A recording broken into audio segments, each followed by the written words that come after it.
Ladies and gentlemen, the lights are about to shut off, ending tonight's sanctioned event. Lights out. Will not be responsible for what takes place. The following is an unsanctioned lights out match. There is a creature alive today who has survived millions of years of evolution without change, without passion, and without logic. It lives to kill. A mindless eating machine. It will attack and devour anything. It is as if God created the devil and gave him jaws.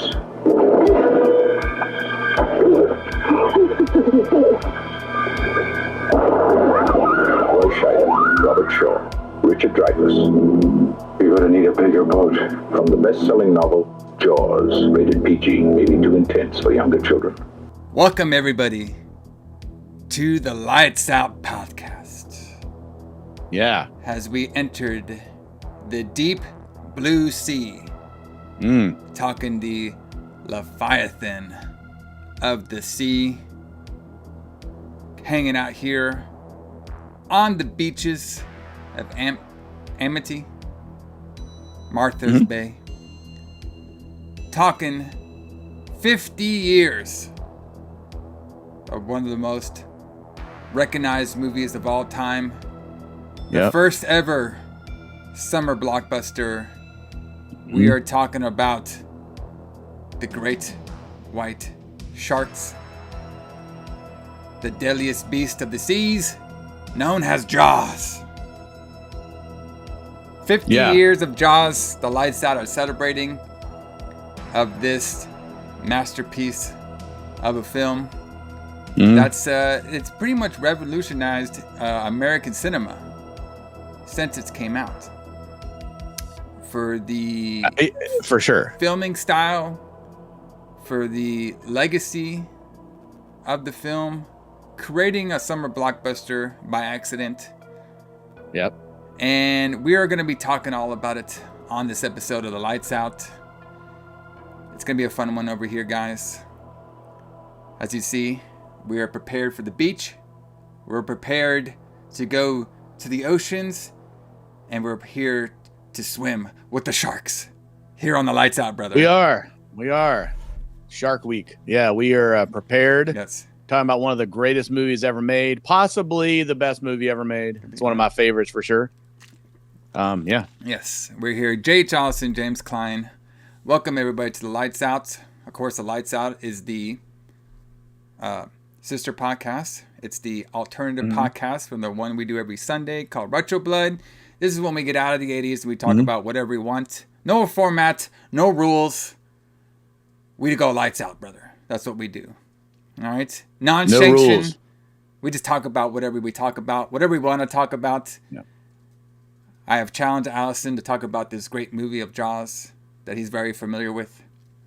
And we're going to get to a lot of details. We're going to talk about the book. All right? We're going to talk about the movie. We're going to talk about some behind-the-scenes stuff of how hard it was to make Jaws. And then we're going to talk about the overall plot. And we're going to talk about what we thought of the movie and how made certain horror scenes popular in films. You know, and this also could be one of the first Hollywood blockbuster thrillers as well too. So Jaws, you know, just the movie Jaws itself and the story, it kind of like, you know, made popular like two genres in a way. You know. It really did. It really did. Yeah. So, but I think I want to start off first by talking about the book. We all know that, if y'all been listening to us for a while, y'all know that J.H. Alison loves his books. I do. I love the books. Now, Alison, have you ever read the original Jaws book? Have you ever read it before? Many times. I love this book. Yeah. This is one of the situations, though, one of the few situations where I feel like the movie is actually better than the book. Yeah. Strangely enough. But yes, I've read the book. The book's a little different than the movie. Yeah. Yeah. Yeah, I would say, you know, the writer, Peter All right. Peter Benchley. Yeah. Peter Benchley. So it's, basically he came up with this book because he used to be a shark catcher. All right. And he used to live. Okay. And he used to live on, ocean sides and stuff. So he never got into the water with the sharks, but he was familiar of how to catch them and like the island lifestyle. He was used to that. And basically he would come up with the idea for having years of experience with the islands and seeing some sharks. And it was also, around this time, I guess we had some sort of shark attacks happening as well too. And that's when he was kind of like coming up with the idea of what if there was like this like kind of like shark that wouldn't leave the water. Like he wouldn't leave, because a lot of times when the sharks, when they kind of like pry out the whole area, they don't stay in one area. They kind of like go all the way around different parts of the ocean, from like lower water to higher water. And he was like, well, what would happen if we had a shark stay in a particular area and terrorized it the whole time? How would that population of that area react? All right. While adding in some drama. All right. Added in some adultery, adding in some criminal activity during this story as well too in his book. So, and apparently when he wrote it, the book actually became pretty popular, like kind of like overnight, like super quick out there. So. Yeah. I was gonna say it was in a bunch of book clubs because back then, I guess they don't do this now, but you would subscribe to like a club, and a subscription, and they would send you a book every month or whatever. And it was a bunch of book club subscriptions, and it did really well. Like it was his first novel, and it did really well. Basically made his career, but yeah. So a lot of the stuff you just talked about though is excised from the movie. The movie is much more straightforward than the book is, and the people are more black and white than they are in the book. Yes, exactly. Like there's a lot of stuff within the book that they pretty much just took out of the film, just to kind of make it a little bit more straightforward, of a more of a thrill ride during the whole time. So basically, since the book became so popular, Universal had the script and stuff, and I believe even Peter even wrote his own script for it too. Yeah, and they had a director in mind to do the original Jaws. All right. His name is Dick something. All right. But he just kept, what was it? He basically he kept calling the shark a whale. Okay. Yeah. And at this time, Steven Spielberg, okay, he was a pretty well-known director at this, like a very young director at this particular time period. And he's had success doing like Duel and a couple other films around this time, that he had an interest of doing Jaws because he read the script and he read the book and he was like very pleased by it. He liked it. He liked the story of it and everything. He liked the suspense and the story of it. So that's why he put his hat in to direct it. And at first they denied him because they already had this other director in mind, but then they eventually called him a couple of days later, and then that's when they got the ball rolling on him directing this film. What did you think? Did you ever watch this film? The one that Duel? Did you ever see that one? Oh yeah, man, I love Duel. Yeah. Duel was a TV movie that Steven Spielberg directed. It's very similar to Jaws in a lot of ways. Like Jaws was made a lot like Duel was made. Yeah. In fact, so like at the end of the movie when the shark attacks, that roar that it gives, there's like a roar that's a sound effect. I don't think it's actually supposed to be coming from the shark, but I think it's just a sound effect from the movie. That was also used in Duel, and that came from like a 1950s dinosaur movie where they sampled that from. But he used that at the end of Duel when the truck like runs off the cliff or whatever. He used that same roar for that. But Duel is similar in that it's about a road rage type situation where there's a trucker that's trying to kill this guy in a car in the desert. It's really, really good. If you've never seen Duel, you should watch it. Yeah. It's fan-fucking-tastic.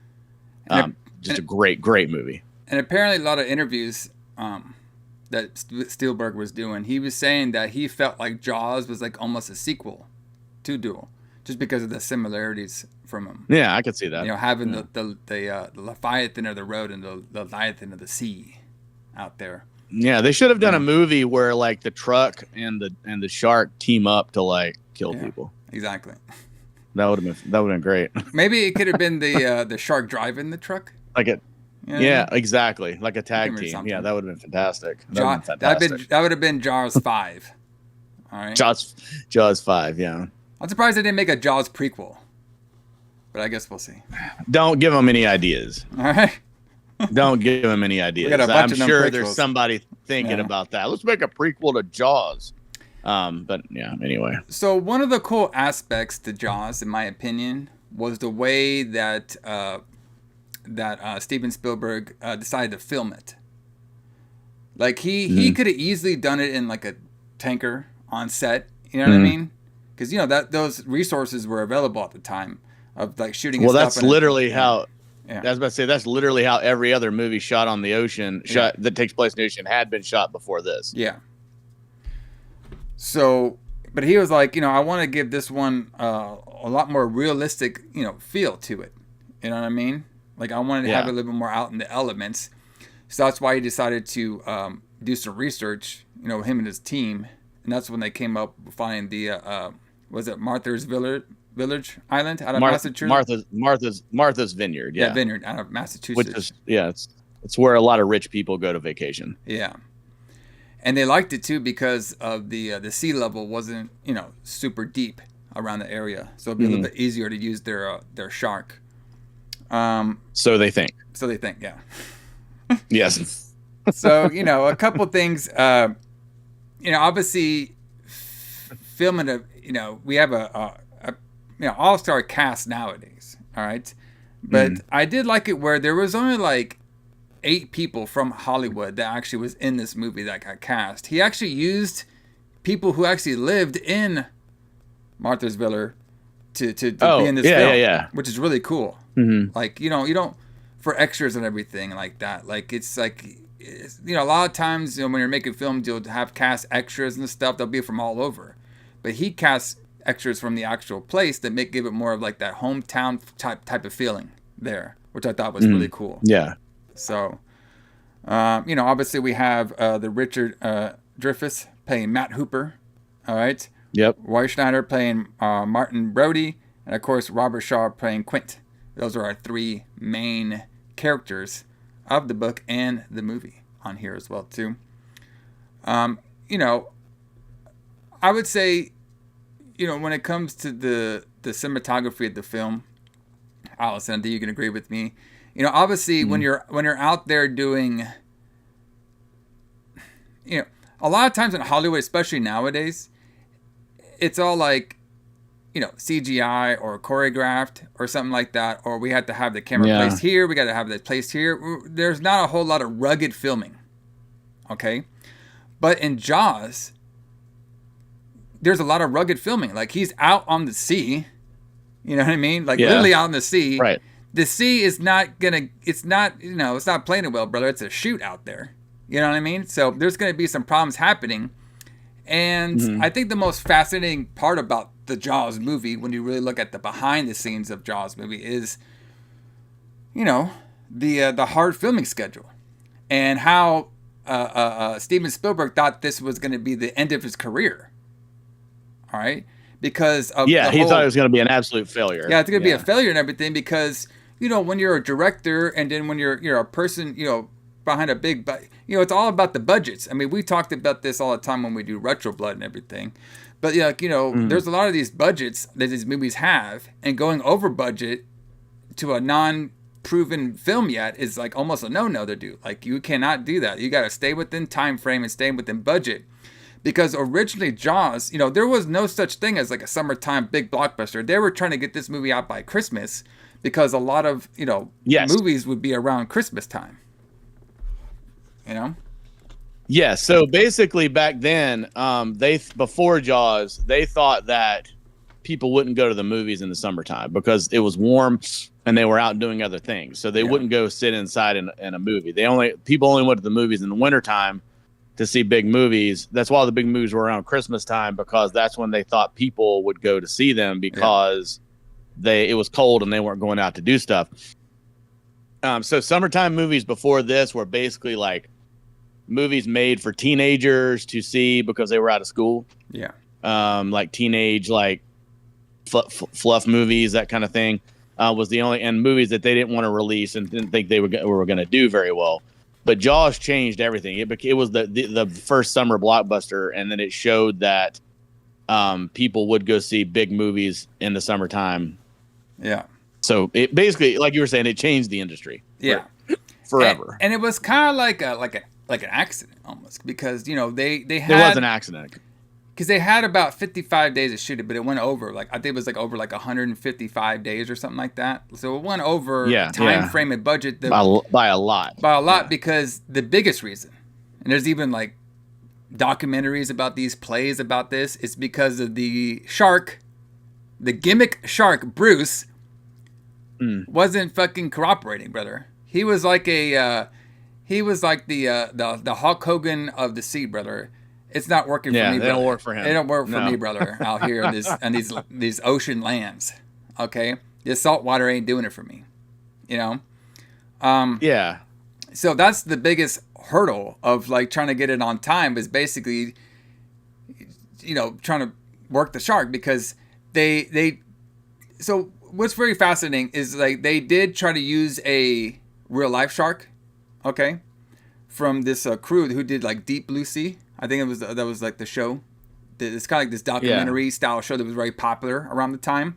So they used the cast from that to have them work on this movie, to give them some real life shark movements in there. All right, but they couldn't get all the shots that they needed, because it's a shark, brother. Like, it don't fucking play around. You know what I mean? Like, they don't cooperate. You can't cooperate. Like, you're not paying the shark a salary or nothing like that. You know what I mean? No, and you can't train a shark. So that's train a shark. So they needed certain shots. So that's why they had the whole creative crew. I guess it was the guy who created the Loch Ness monster.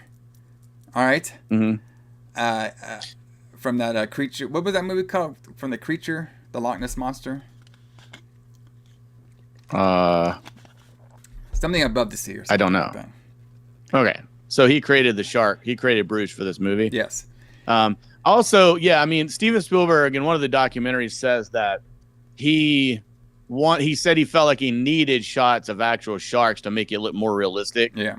When the shark, but although I think that's like kind of the weakest part of the movie, because the sharks look tiny. You know what I mean? So the shark for Jaws was huge. Like, it's larger than any shark has ever been since like prehistoric times. So when you're shooting real great whites, they look small compared to how big the shark in this movie is supposed to be. Yeah. I think it looked really good for what it was. And I guess the mechanical shark was, I've seen pictures of it, but I'm guessing that it was on like some kind of like stand that sit on the floor of the ocean, and that's how they moved it, because there's no way it would float, right? So I'm guessing that's how it worked, and then the salt water just caused it to malfunction all the time. It kind of would break down a little bit, and it would malfunction. And by the way, it was called Bruce because that was Steven Spielberg's lawyer. And yes, everybody just started calling it was Bruce. It was a shark. Yeah. All right. So that's like the majority of it, of like why it took so long.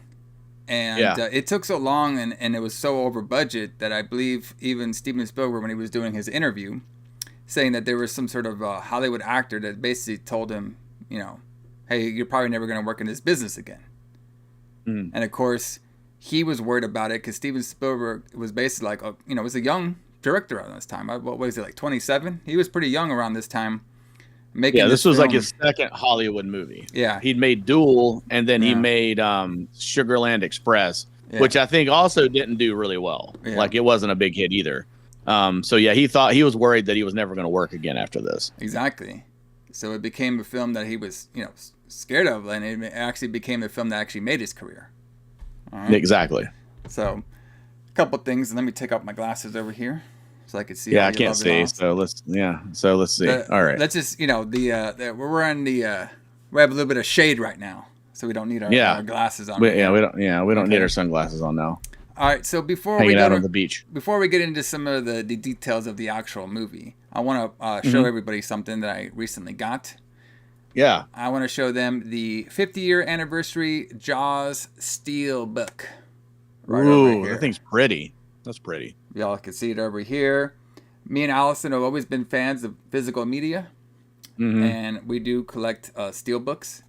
I'm a pretty big steelbook fan. And this Jaws one is very nice. You got the little cover on there. You got in the back, don't be swimming on this beach. The sharks are coming. Yeah. I can show you guys the inside of it. A lot of cool stuff. We got the Jaws in 4K. And we got the Jaws in Blu-ray with some specials. And then we got this right here, which I want to talk about. Is a very, very detailed documentary of the making of Jaws. Really cool stuff that's in this documentary. There's a whole big interview with the cast, the ones that are still alive, and with Steven Spielberg on there too, talking about, basically how Jaws pretty much, saved his career and it started his career. He thought it was going to be the end of his career, but it started his career on there. And and it's a new. Yeah, I was gonna say it's a new documentary, right, for the 50th anniversary. Yeah, it's a very new one, there's a really good one that's on the old one that I purchased, the one they made 5 years ago that they sold us for the 45th anniversary. Yes, that one has a really good 90-minute documentary on it too. But I kind of want to see this. I was gonna watch this on because supposedly it was on Disney Plus, but it's not. I can't find it there now, so it may be gone already. But but it was on Disney Plus for a little bit. Yeah, as well. So really cool interviews with a lot of people. They're all just basically talk about Steven Spielberg's filming style. Like we talked about before, like filming it on the ocean, using his vineyard, using local actors or using local town people in his films. Just talk about all the hurdles he had to come over and how much he was surprised when the film got released on June 20th. 1975 of the big lines that he saw outside of the theater, and he was saying like, "Oh man, I hope whoever made that movie is probably going to be a success." Of course, that was his movie. All right, so yeah, it was on there. It's very fascinating to see the story of Jaws that we'll talk about. Obviously it starts out with the kids on the beach, which I thought this was like one of the best scenes of the movie because it kind of really sets the tone of what you're going to see throughout the movie. What's with the kids on the beach having a good old time and everything, and then the girl gets into the water and then she gets attacked by the great white shark in the water.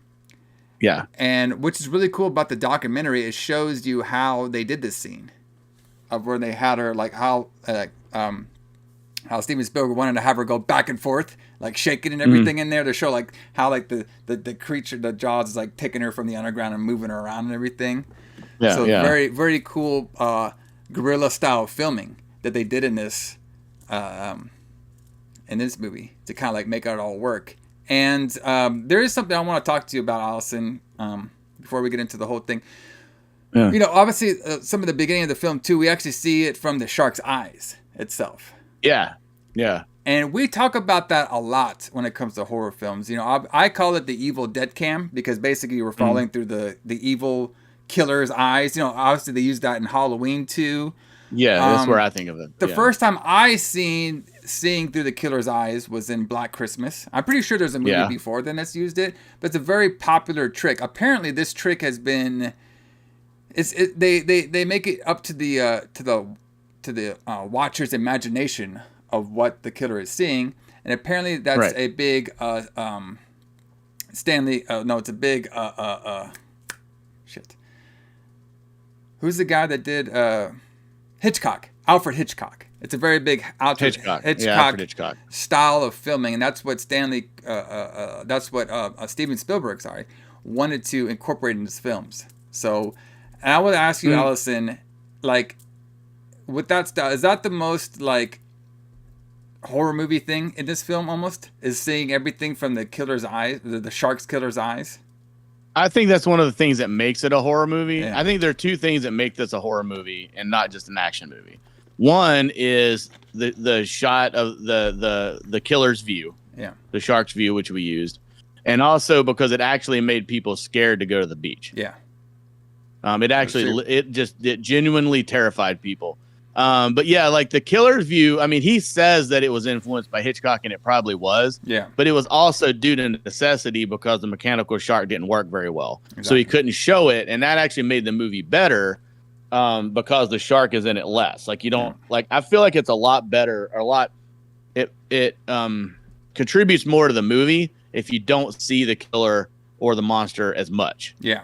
You know, you kind of leave it up to your imagination, and it's something people don't do as much now. And I think it's one of the reasons that horror movies aren't as good anymore is because they don't leave things up to people's imaginations. Mm-hmm. But the shark didn't really work. So he's like, well, we're going to have to shoot it from the point of view of the shark so that, you know, we can have the shark in the movie, but it's from his viewpoint.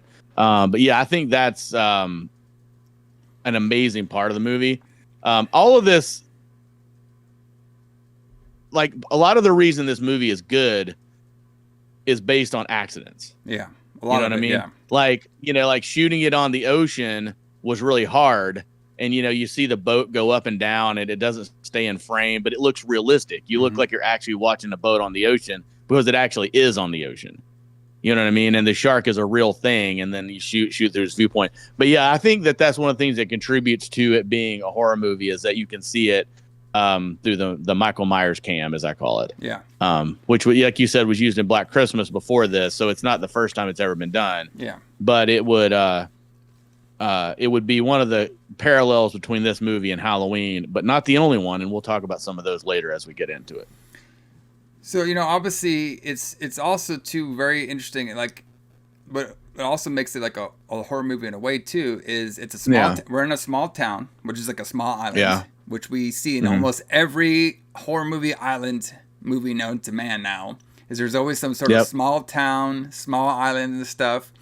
And there's one thing terrorizing this town for making money. Okay? So that's like the big plot line going on over here. So basically this town of Amity is their big tourist day is July 4th.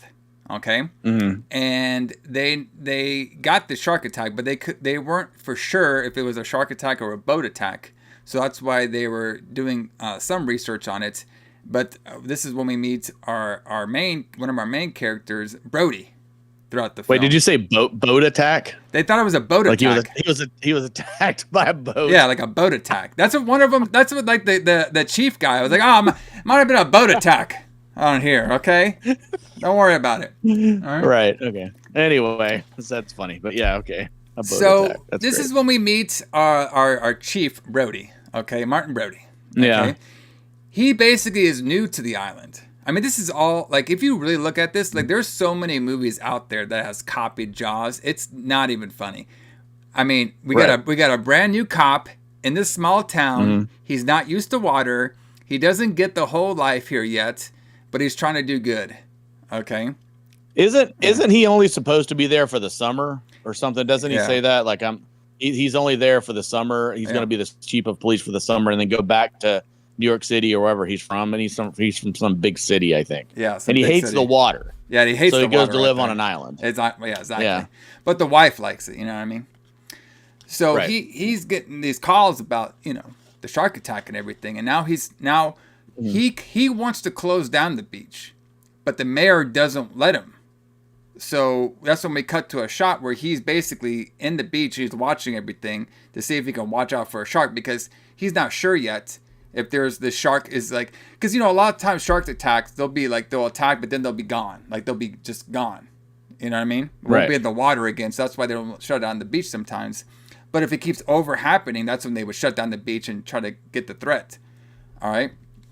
So this is when we do the whole scene of like very Hitchcock here, where every time he thinks the shark is coming after him, we get the close up his face. You know what I mean? Which I thought those scenes are really super cool. It's really good on suspense during this particular shots of him. And of course, this is when we have the kid who eventually gets eaten up by the shark. Okay, in the water. That's when they get everybody out of there. All right, which is another cool thing because it's showing more. I think this is what probably freaked the most people out is because the shark is not only, you know, it went after a hot blonde, which we see hot blondes getting killed in horror movies all the time, but you don't see a lot of the antagonist, the killer, going after kids All right. Yeah. And I think this is what really got the audience attention is when the shark finally got the kid, and now everybody's really freaking out about that around here. Yeah. So before we move on, I was going to ask you this question since you're a filmmaker and I'm not. A little bit. So I really feel like a little bit. Yeah. So I really feel like this movie is a really good example of a director working really closely with a cinematographer. Yeah. So, and I'm kind of hazy on what those two terms do, what those roles are. But basically, so like you were saying, like you were showing, like you were talking about how like when he thinks he sees the shark, it all of a sudden does a close up on his face, which is like a very Hitchcock thing as well. So like a director would say, okay, I want to show a close up of his face here. Mm-hmm. And the cinematographer would be the one that lights it and makes it look the way the director wants it to look. Right. Yeah. So basically, the background, everything like that, they come up with the background, the setting of everything. Yeah. Like Bill Butler was the cinematographer on this. And I feel like he like really contributed a lot to this movie. Yeah, definitely.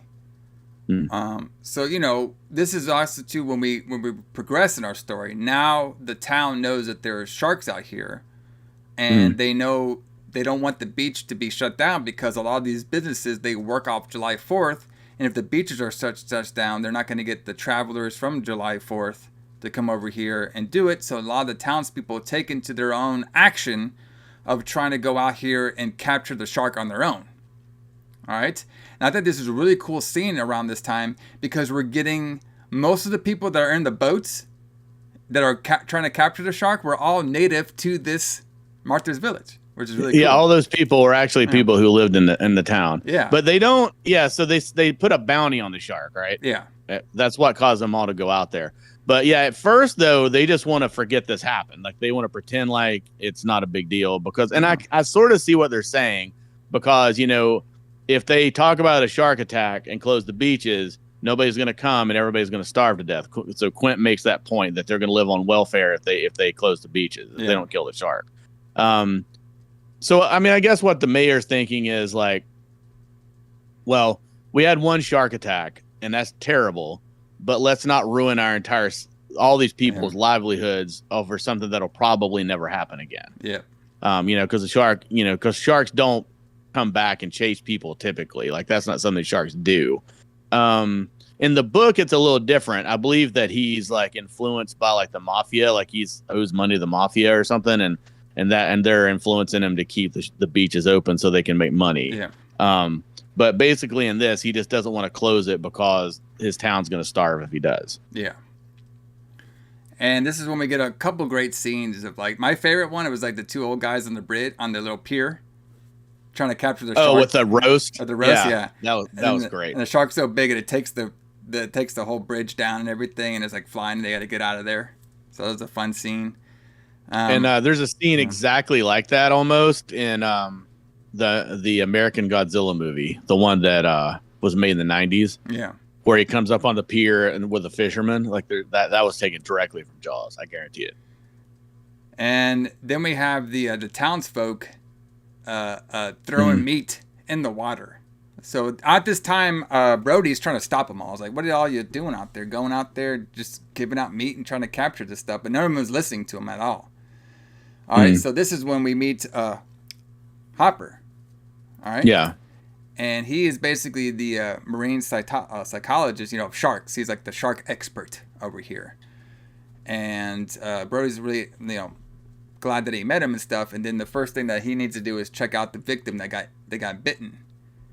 All right, and you can see in this character, this Hopper guy, he's very like, I like this character. I mean, he did an interview saying that he didn't really like his character in the film, even though later on, like throughout the years, he's come to like his character. I thought his character did fine on the film.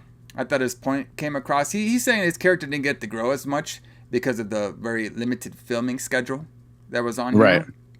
But I thought his character did fine.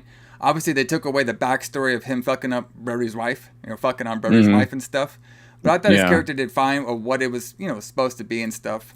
Like this, marine guy trying to give his expert opinion about sharks and stuff like that. Sorry. Wow. Give me a second. Hold on 1 second.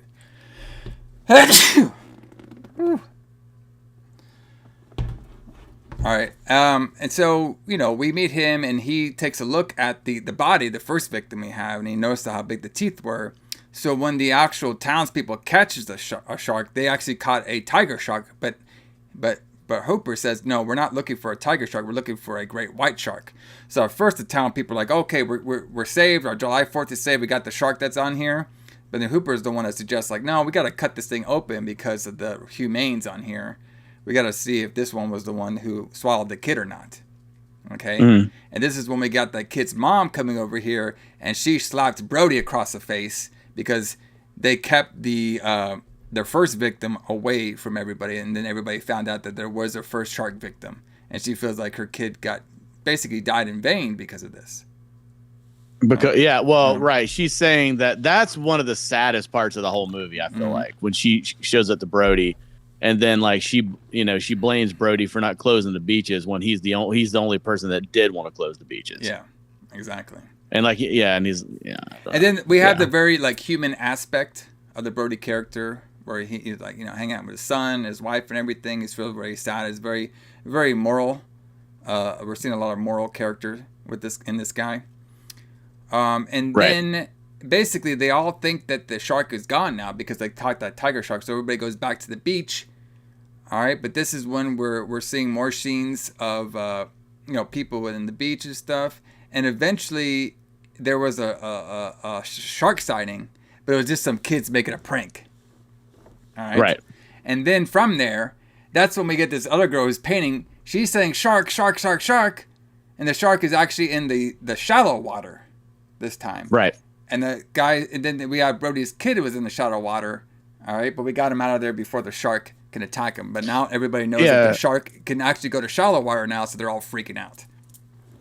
So I find this whole thing weird. Like, this whole scene's kind of odd. So for one thing, they call it a pond, which I guess that has a different meaning where they are than where we are, because a pond would be freshwater. Yeah, freshwater, yeah. Would be freshwater, but that was definitely still saltwater. Yeah. I would call that an inlet or something, I think. But I don't know. That's kind of weird that they call it a pond. But anyway, so, I mean, the shark could go in any water that it could float in, right? You know what I mean? Like, yeah. And it can't be that shallow because this shark is fucking huge. Yeah. You know what I mean? Like, I don't know. I guess I think this whole part of the movie is kind of weird, but yeah. Well, it's basically to show that the danger is there, and I think that part of this movie is basically showing that this shark can go into uncharted waters that they didn't think sharks can go into. Right. Yeah. So that's why they would go in a place they didn't expect it to. Exactly. It would never go into the pond. Exactly. But it's smart. Yes. It implies that it's smart, and it's like tricking them. Yeah. So this is when we meet. We've seen him before in the film, but this is when we meet Quint, and he is actually wants them to hire him to take out the shark in this film. Okay, and that's when he brings on Hooper and Cooper. He brings on Hooper and Brody with him. All right, so this is when we get the suspense part of the book and the movie is when they're all out to sea with each other. Well, he doesn't want to. Yes. Brody insists that he bring them. Yes. Because Quint says, I don't need no mates. Mm-hmm. So he wants to go by himself. Yes. And then, but Brody insists that he bring him and Hooper with him. Yeah. And this is where we. Sorry, go ahead. I was gonna say this is when we have some. We actually have some. What do you call it? Tension between the Hooper character and the Quint character. Yeah. Which supposedly was a shoot because both actors actually had some quarrels with each other on set. Oh yeah. And everything. Yeah. So I was actually gonna mention the same thing. So this is the part where you have the characters that don't like each other, that can't work together, somehow learn to work together and then become friends. Yes. They bond, even though they're completely different kinds of people. They bond over this one thing that they have to do. It's a movie trope that happens a lot, but they do it really well in this. Yeah. And you have Hooper, who's like this rich kid who has all this money to buy all this equipment to hunt sharks, but it's never worked a day in his life. And you have Quint, who has been a shark hunter his whole life, and has the real world knowledge, I guess, if you will. And it's funny because how to kill a shark. I did like the scene where they actually were bonding, like you were saying, and they were bonding over their scars. Yes, Cool. that's the best part of the movie. That's the best scene in the entire movie, in my opinion. Yeah. Where they're talking about their cigars, and then Quint tells that story about the USS Indianapolis. Yes, because at first, which is not in the book at all. Yeah, that part was in the book, and apparently it was. No, it's not in the book. Yeah, it's not. Yeah, and it was added for the movie. Yeah, and apparently it was a collaboration. Apparently, and there's actually some drama of who actually came up with that story. So there was some controversy about who came up with the idea for Quint to use the U.S. Indianapolis for his speech. You know, it was Spielberg's idea to add into stuff, but they're saying basically Stackler came up with the backstory of Quint as a survivor of the World War II USS Indianapolis disaster. So. I guess the question is from a lot of people is there has been some sort of like you know, they don't know who deserves the credit for it. Okay, so Steven Spielberg described it as a collaboration between Stacker, Malulis, and actor Robert Shaw, who was also a playwright. According to the director, Malulis turned Stacker's 3/4 of a page speech into a monologue. All right, and that was written by Shaw. Gilbert gives primary credit to Shaw's downplay Malulis' contributions. So basically, it's a he said or she said who actually came up with the idea or the actual like wording of everything. So but it wasn't in the script originally. Yeah, it wasn't in the script originally. They kind of came it up for the back character to give it the character Quint some more backstory. And basically, you know, Spielberg was saying he basically wanted the character, you know, why does this character not like sharks? Like, we know he's a shark hunter and everything, but what can we give him to explain to the audience why this guy doesn't like sharks? And that's a perfect story to add in because of the USS disaster. It was, you know, getting the atomic bomb to Hiroshima, all right, and then it was shot down, and it was such a secret mission that they couldn't do rescue of it at all. And a lot of the crew, when he was saying in his speech and everything, a lot of the crew was getting eaten up by the sharks in the ocean. All right, and that's how he came to not like sharks, because of it. He getting eaten up, and you know, and I did like how they transitioned into that speech where Hooper is like, oh yeah, what's this thing right here? It's like, oh, that used to be a tattoo. And then he was like, he got the tattoo basically removed and everything. And Hooper's like, oh, did it say mother? Ha ha ha ha, laughing and everything. And then he goes like, no, it was the USS Indianapolis. And then you can see Hooper's face like going from happy to like, oh shit, you were on the Indianapolis. Yeah. And then he just goes into the whole fucking speech, which is crazy. So, but yeah, I mean, my favorite part of that speech was like, yes, his eyes were blackened like a doll's eyes. Yeah. All right. So this reminds me too of Halloween, because he starts talking about the shark like Loomis talks about Michael Myers. It's true. Yes, he has no eyes. I shot him 6 times and he didn't go away. 6 times. Yeah, I expect Quint to start talking about him shooting him 6 times. I know, that is true. That's very similar. Of because you know, Pleasant would be like that too. Talk about Michael Myers. You can see in his eyes. There's nothing in there in his eyes. All right. So. Yep. So I'm gonna ask you, Alison. I thought the suspense and the idea of them hooking the shark with the barrels was a genius idea. Yeah, I wonder if that's something that they came up with for the movie, or if that's something that people actually do. So the idea is like the shark can't dive, right? So if they hook enough barrels on him, the barrels are full of water or full of air, and they're hard to pull underwater. Yeah. So he can't dive deep. So they can chase him and kill him because he can't go deep and get away from them. But then they quickly find out that this is a really big fucking shark, and he's very strong, and he can pull the barrels underwater.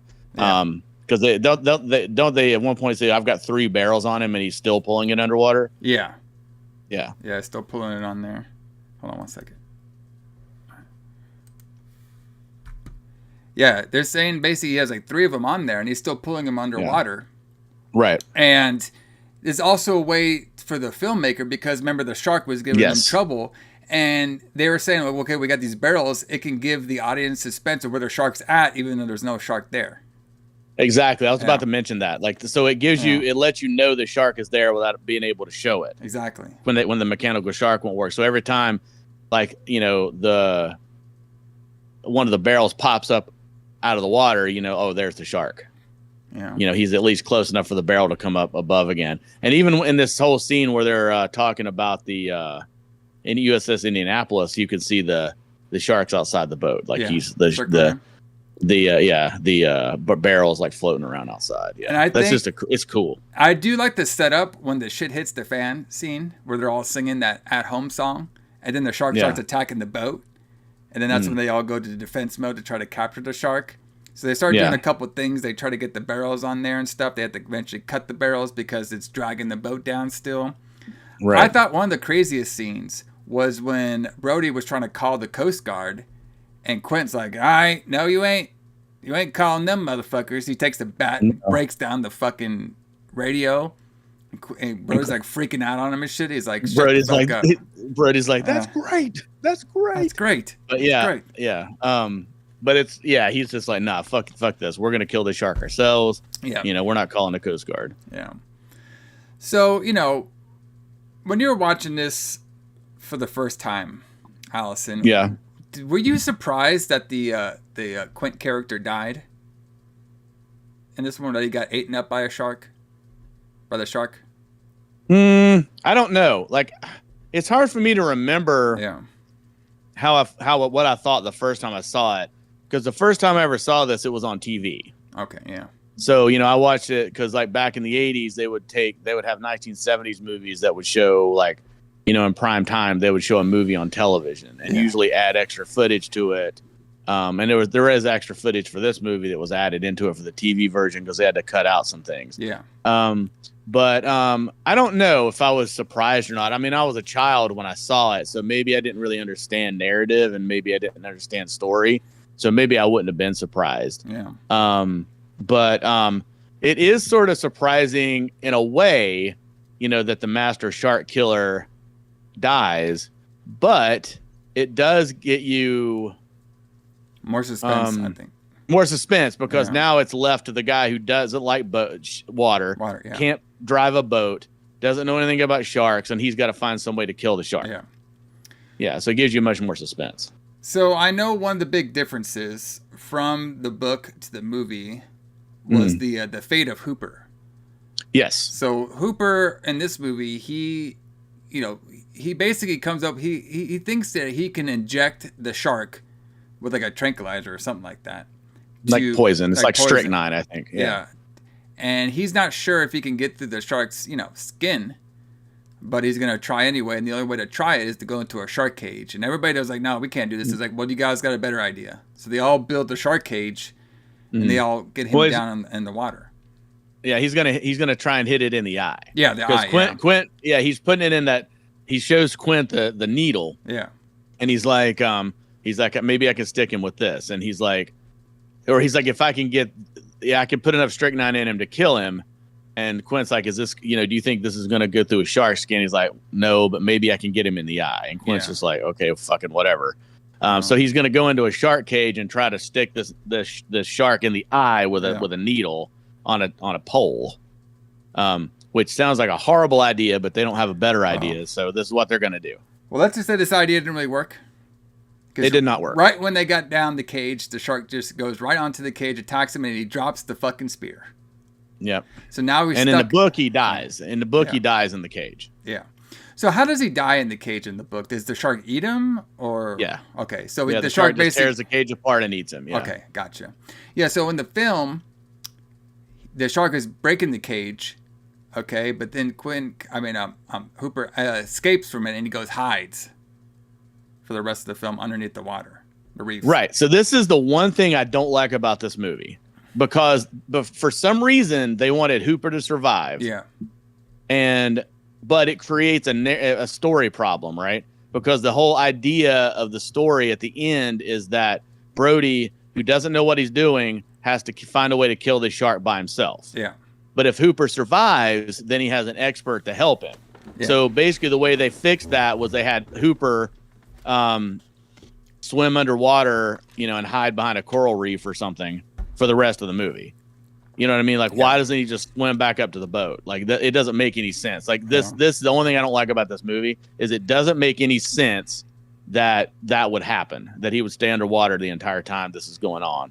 Yeah. But they had to find some way to get him out of the movie, but also have him survive. So, and that was the solution they probably came up with. Yeah, I mean, the only thing I could think of is because, this was a PG movie at the time. We can't show too many deaths.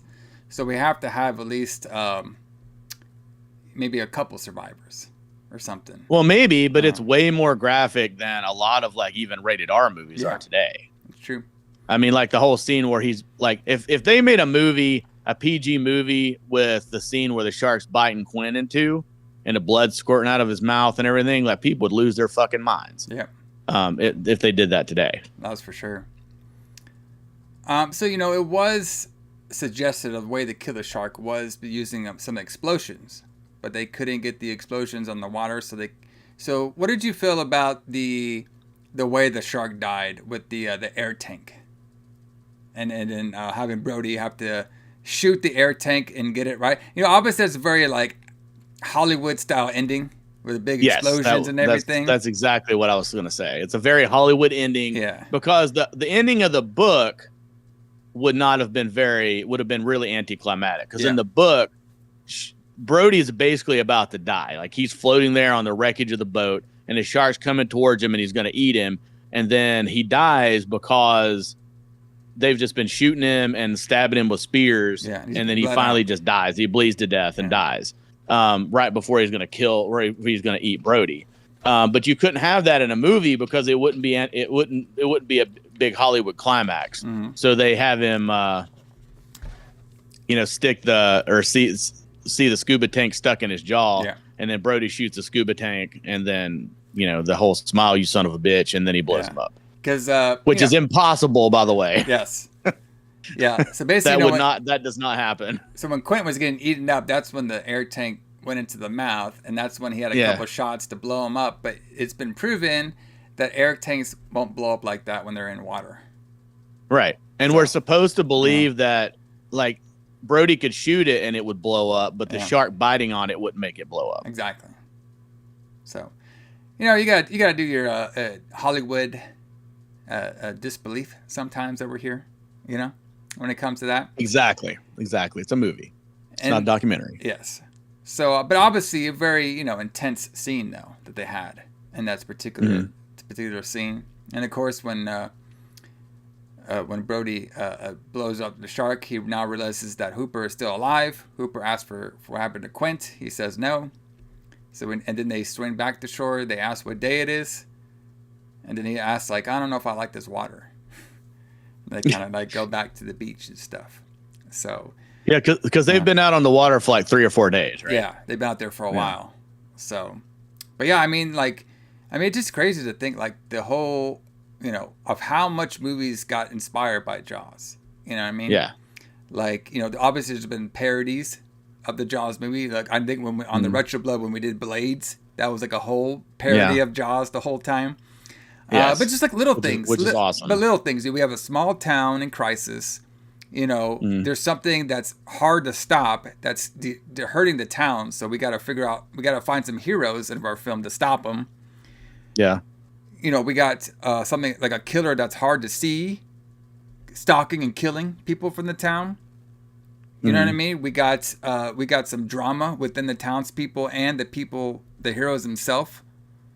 So, it is amazing to see that Jaws is like probably one of the most recognized horror films in Hollywood. And when this movie came out, for a couple years and up to that point, it was the highest grossing film of all time. Yeah, until Star Wars came out. It was the highest grossing movie ever made. And the crazy thing is too, if you watch the Jaws documentary, Steven Spielberg, he talks about George Lucas visiting the set of Jaws a couple times. And when George Lucas saw the making of the shark itself, he's like, this is going to be the biggest movie of all time. Little did they know that his movie would surpass it a couple of years later. Yeah, a couple of years later. Crazy. Yeah. So, but yeah, Jaws is, this has to be one of the most just influential films of all time. Here on the Lights Out, we love celebrating Jaws over here. All right, with all of y'all.